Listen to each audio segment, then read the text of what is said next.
Konti po. Ay, SP, about lang sa absence ni Senator Bato. Sabi ni Sedwin, dapat daw i-revisit yung rules para, kasi nung work no pay dapat pag-empleyado. Kayo ba sir nung work no pay pag absent kayo? Hindi. Walang ganong rules sa mga legislators eh. Opo. In any of our rules or even in the Constitution.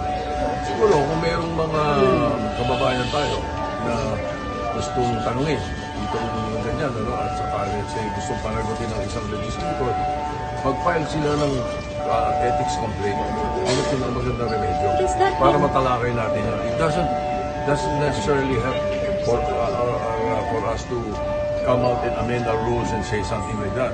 I doubt if we can pass a rule like that even in the House sa ating Senate. Kasi it's never been that way. Even in the other congresses, ganun talaga eh. So, pinakamaganda mag-file na sila ng complaint. SP, does that mean kahit 2 to 3 weeks ng absence si Sen Bato, sumisweldo po siya? Sa Congress nga, mayroong isang buong taon hindi umapasok eh. Opo. Wala naman silang ginagawa, wala rin umaangal eh. Diba? O ito, 2 to 3 weeks pa lang. Pero may sweldo yan, SP. Siyempre. Diretso. Siyempre. Okay. So, Siyempre. Allotted na yun eh. Allotted na yun. Until ngayon, sir, wala pa rin po communication system. Wala pa rin. pero SP, yung opisina niya nagpa-function. Oo, nagpapangsyon naman mga empleyado niya lahat. Nag-aaral din ang mga bills and all that. Walang magiging bawas sa pondo ng opisina niya, SP, kung hindi siya pumapasok. Walang ganun eh. Tuloy-tuloy yung function kahit wala yung senador, SP. Oo. Napakaraming congressman na ginagawa yan dati, hindi ko question.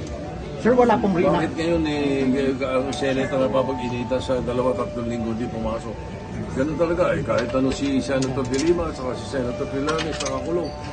Talagang tuloy pa rin yung function ng opisina nila eh. Sir, walang personal correspondence si Sen Bato sa inyo? Wala. Kahit text message? Wala. Sir, Mag-file na lang sila ng complaint sa ethics para sir, may matalakay assurance na. po ba kayo na walang reenacted budget?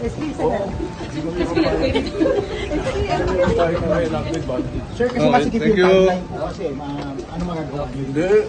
Okay Yun lang. yung sabi mo sige itong timeline. Kaya pa sa to. Amendments? Tapos today, SP?